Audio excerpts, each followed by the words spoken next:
What happens when America's most fearless morning show host comes face to face with royal entitlement gone wrong? You won't believe what unfolds when Prince Harry sits down with Savannah Guthrie, thinking he can control the narrative like he's done countless times before. This isn't just another celebrity meltdown. This is the moment when careful media training collides with hard-hitting journalism, and the results are absolutely explosive. Before we get into this incredible story, make sure you hit that subscribe button and drop a comment below, because you're not going to believe what unfolds when these two powerhouses clash in ways nobody saw coming. Last night's episode of The Today Show started like any other morning broadcast, but what transpired in Studio 1A will go down as one of the most shocking confrontations in television history. Savannah Guthrie, known for her no-nonsense approach to difficult interviews, had prepared extensively for what she anticipated would be a challenging conversation with the Duke of Sussex. Sources inside NBC revealed that Guthrie had spent weeks researching every controversial statement, every contradictory claim, and every public misstep that had defined Harry's tumultuous relationship with both the royal family and the American media. The atmosphere in the studio was electric from the moment Prince Harry walked onto the set. Dressed in his signature casual formal attire, a navy blazer over dark jeans, he carried himself with the confident swagger that had become his trademark since relocating to California. But those familiar with Guthrie's interviewing style could sense something different in her demeanor.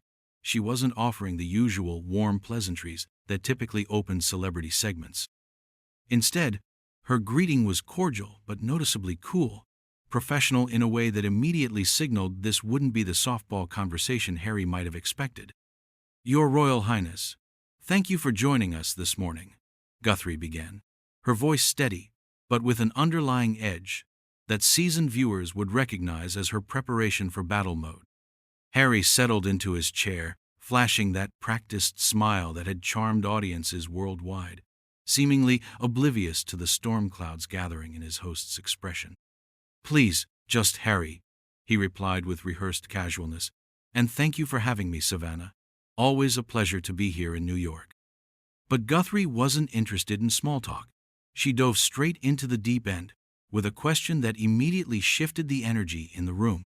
"Harry, in your recent interviews and public statements, you've made some very serious allegations about institutional racism within the British royal family. Yet when pressed for specific examples or evidence, you and your wife have consistently deflected or provided vague references. Don't you think the American public deserves more concrete details when such explosive accusations are being made?" The question hung in the air like a challenge, and viewers could practically see Harry's media training kicking into overdrive. His smile faltered for just a fraction of a second before he recovered, but it was enough for Guthrie's sharp eyes to catch. She leaned forward slightly, sensing vulnerability. "Well, Savannah, I think it's important to understand that these are deeply personal experiences," Harry began, falling back on his usual talking points. "When you're dealing with centuries-old institutions, change doesn't happen overnight, and sometimes uncomfortable conversations need to be had." "That's not what I asked," Guthrie interrupted, her journalist instincts taking over. "I asked for specifics. You've essentially accused your own family of racism on international television, affecting not just personal relationships but potentially damaging Britain's reputation globally. Surely you can provide concrete examples to support such serious claims." The tension in the studio was palpable. Camera operators adjusted their positions to capture every micro-expression, sensing they were witnessing something unprecedented. Harry's jaw tightened, almost imperceptibly, a telltale sign that Guthrie's direct approach was getting under his skin. "I think you're mischaracterizing what we've said," Harry replied, his voice taking on a defensive tone that regular viewers of his interviews would immediately recognize. "We've never accused anyone of being racist. We've talked about unconscious bias, about the need for evolution within these institutions." Guthrie wasn't backing down. If anything, Harry's evasiveness seemed to energize her. "But in your Netflix documentary, you specifically referenced conversations about your son's skin color before he was born. You've spoken about feeling trapped and isolated because of your race. These aren't discussions about unconscious bias. These are allegations of direct racial prejudice. So I'll ask again, can you provide specific instances that led to these conclusions? The studio fell silent, except for the low hum of camera equipment. Harry's carefully constructed public persona was beginning to crack under the pressure of Guthrie's relentless questioning. His hands, which had been casually resting on the chair arms, now gripped them slightly, knuckles just barely whitening. Savannah, I came here today to talk about my upcoming projects, my charitable work, the positive impact we're trying to make, Harry said, attempting to redirect the conversation. I'm not sure why we're rehashing old grievances. Because those old grievances continue to shape your public narrative and influence millions of people's perceptions, Guthrie shot back without missing a beat. You can't build a career on making controversial statements and then expect to avoid scrutiny when asked to substantiate them. That's not how journalism works, and frankly, it's not how accountability works either.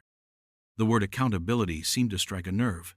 Harry's composure, which had been steadily eroding throughout the exchange, took another significant hit. His carefully maintained smile disappeared entirely, replaced by a look that viewers would later describe as barely contained irritation. I think there's a difference between accountability and harassment, Harry replied, his voice now carrying an edge that his media handlers would undoubtedly cringe at later. I've been nothing but honest about my experiences, and if that makes some people uncomfortable, then perhaps that says more about them than it does about me. Guthrie raised an eyebrow at the subtle accusation embedded in his response. The seasoned journalist had conducted thousands of interviews with world leaders, celebrities, and controversial figures, and she recognized deflection tactics when she saw them. More importantly, she wasn't intimidated by royal titles or celebrity status when it came to pursuing the truth. Harassment? She repeated, her voice taking on an incredulous tone. Harry, you've voluntarily participated in multiple tell-all interviews, a 6-hour documentary series, and written a best-selling memoir detailing private family conversations. You've actively courted media attention for years. Asking you to provide evidence for your public claims isn't harassment. It's basic journalism. The confrontation was escalating rapidly, and everyone in the studio could feel it. Production assistants exchanged worried glances, unsure whether they should intervene or let the drama continue to unfold. This was clearly beyond the scope of what anyone had anticipated, even for a Savannah Guthrie interview. Harry's response revealed just how rattled he was becoming. You know what, Savannah? I think I see what's happening here. This isn't an interview. This is an ambush. You've clearly decided what narrative you want to push, regardless of what I say. The accusation of ambush journalism was a serious one, and Guthrie's expression immediately hardened. She had built her reputation on fair but tough questioning, and having her professional integrity challenged on live television was crossing a line that would have consequences. An ambush? Guthrie's voice rose slightly, though she maintained her professional composure. Harry, my team sent your representatives a list of potential topics weeks ago. Your people approved this interview knowing full well that current events and your public statements would be discussed. If you're unprepared to defend positions you've taken publicly, that's not my problem. That's yours. The exchange was reaching a boiling point, and viewers across America were witnessing something they had never seen before. A member of the British royal family being held accountable in real time by a journalist who refused to be intimidated by titles or celebrity status. But this was only the beginning of what would become an even more explosive confrontation. What happened next would shock everyone watching, as Harry's carefully constructed public image began to unravel in ways that even his most vocal critics never anticipated. The Duke of Sussex, clearly feeling cornered by Guthrie's relentless pursuit of the truth, made a tactical error that would define the remainder of this disastrous interview. You know what your problem is, Savannah? Harry said, his voice dripping with condescension, as he leaned back in his chair with an arrogance that stunned viewers. You American journalists think you understand the complexities of the British monarchy, but you don't. You see everything through this simplistic lens of right and wrong, black and white, when the reality is far more nuanced than your audience could possibly comprehend. The insult was deliberate and calculated, designed to put Guthrie on the defensive by attacking both her nationality and her professional competence.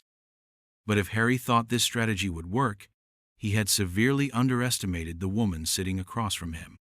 Guthrie's eyes flashed with an intensity that veteran television watchers recognized as the moment when she shifted from tough interviewer to absolute destroyer of unprepared guests.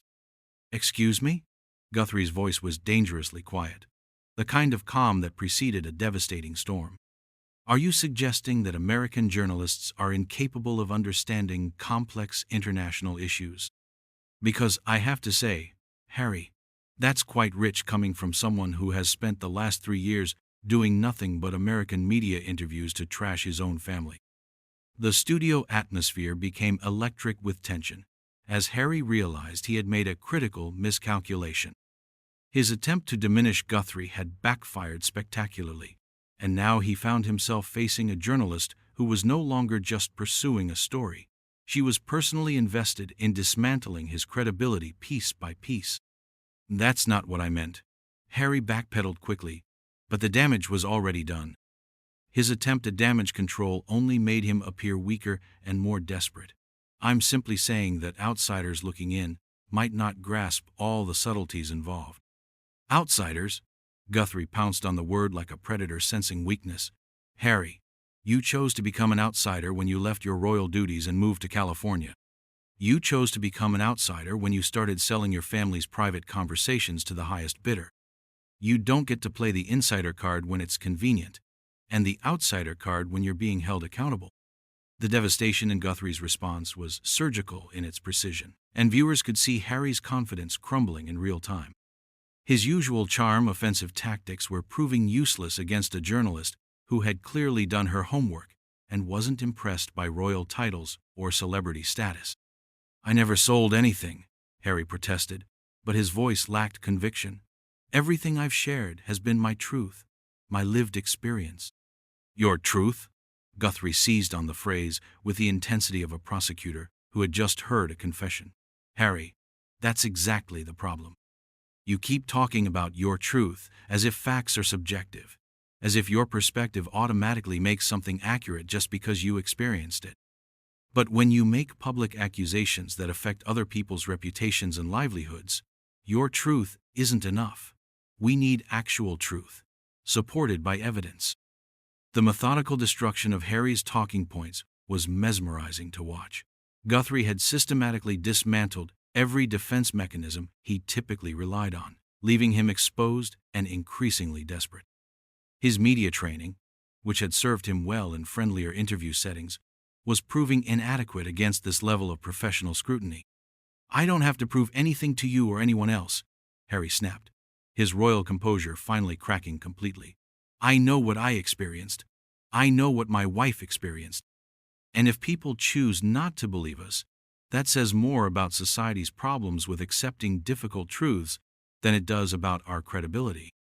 The arrogance in his response was staggering, and Guthrie's expression showed she was equally stunned by his sense of entitlement. Here was a man who had built his post-royal career on making serious accusations, but when asked to provide evidence, he was essentially arguing that his word should be accepted without question simply because of who he was. "That's an incredible statement," Guthrie said, her voice heavy with disbelief. "You're essentially saying that anyone who questions your claims is the problem, not the lack of evidence supporting those claims. Do you realize how that sounds to people who believe in journalistic standards and accountability?" Harry's face flushed with anger as he realized how his words had been interpreted, but instead of backing down or clarifying his position, he doubled down on his defensiveness. "What I'm saying is that my experiences are valid whether or not they fit into your neat little boxes of what constitutes acceptable evidence." "But Harry," Guthrie pressed, sensing she had him cornered, "when you go on international television and make statements that affect diplomatic relationships, damage reputations, and influence public opinion, your experiences need to be more than just valid. They need to be verifiable. That's not an unreasonable standard for someone in your position." The confrontation had now moved far beyond the original questions about racism allegations.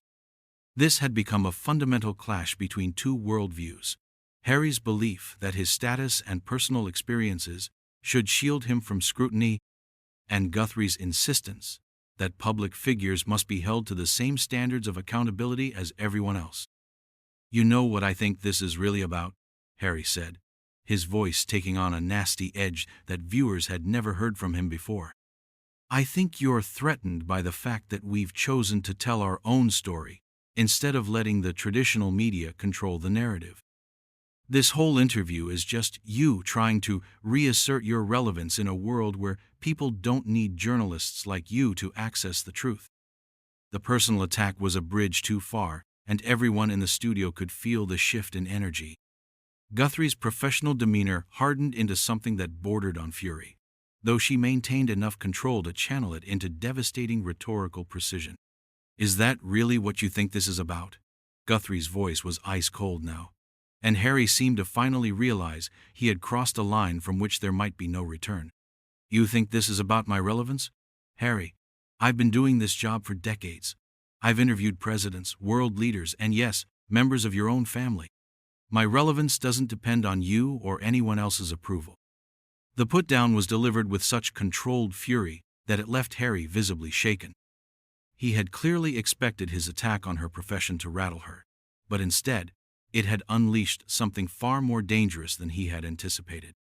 "Furthermore," Guthrie continued, building momentum like an avalanche gaining speed, "the fact that you think asking for evidence and accountability somehow threatens your ability to tell your own story reveals exactly what kind of stories you've been telling.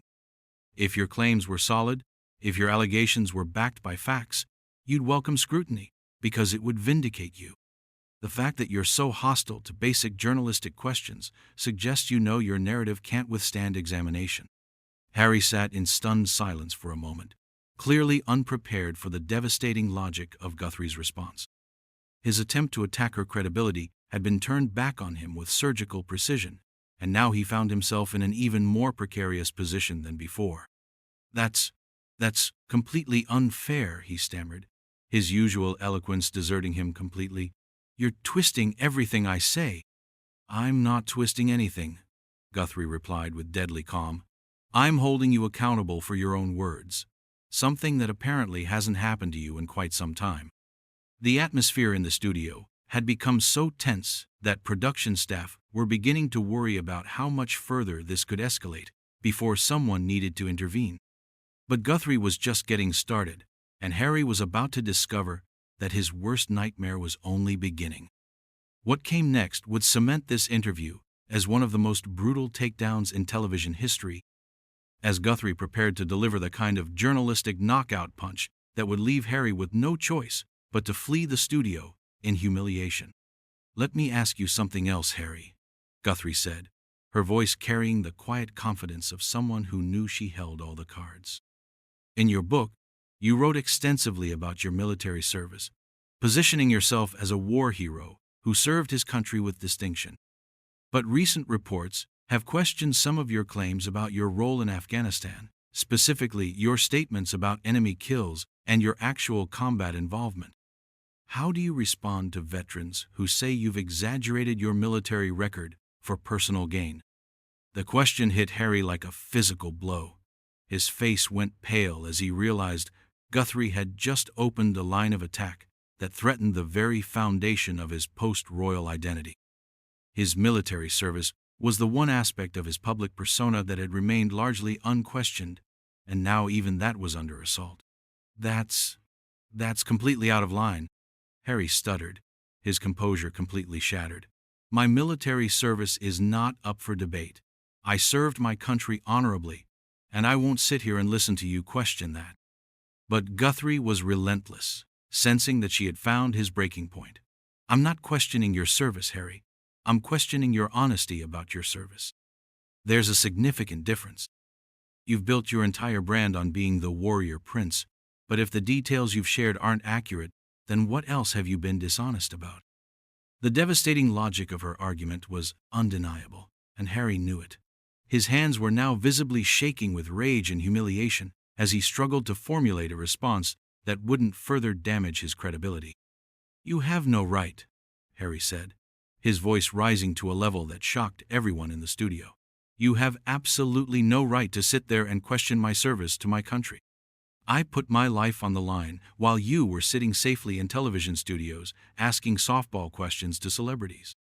The personal attack was vicious and completely inappropriate, but it also revealed just how desperate Harry had become. Guthrie's expression showed a mixture of professional outrage and personal offense that spelled doom for the increasingly unhinged prince. "How dare you!" Guthrie's voice was pure steel now, and viewers could practically feel the temperature in the studio drop several degrees. "How dare you question my integrity or my courage while you sit there refusing to answer basic questions about your own honesty? You want to talk about courage, Harry? Courage is facing hard questions and providing honest answers. Courage is admitting when you've made mistakes instead of attacking the people who point them out." Harry was now completely out of his depth, facing a level of accountability that his privileged life had never prepared him for.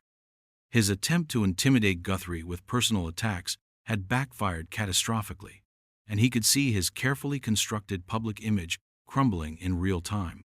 "This is ridiculous," Harry said, his voice cracking with emotion. "This isn't journalism. This is a hit job. You've decided to destroy me regardless of what I say or how I answer your questions." Guthrie leaned forward, her eyes blazing with professional fury. "A hit job? Harry, every single question I've asked you is based on your own public statements, your own book, your own interviews. If asking you to explain your own words constitutes a hit job, then maybe the problem isn't with my questions. Maybe the problem is with the positions you've taken." The systematic destruction of every excuse and deflection Harry had attempted was mesmerizing to watch. Guthrie had methodically dismantled his credibility with surgical precision, leaving him exposed and defenseless against the consequences of his own contradictions. "You know what?" Harry said, his voice now filled with barely controlled rage. "I don't have to sit here and take this.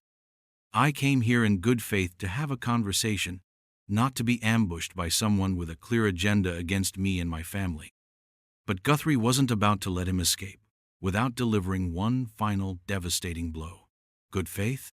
she repeated, her voice dripping with incredulity. "Harry, you've spent years making serious accusations against your own family, damaging relationships and reputations for personal profit. You've contradicted yourself repeatedly, provided no evidence for your most serious claims, and when asked to explain these inconsistencies, you've attacked my professionalism, my nationality, and my integrity. If that's your definition of good faith, then I think we have very different understandings of the concept." The final assault on Harry's position was so comprehensive and devastating that even his most ardent supporters watching at home would have struggled to defend him.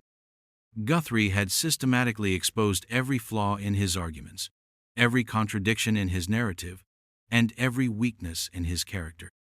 Harry sat in stunned silence for a moment, clearly recognizing that he had been completely outmatched and professionally destroyed.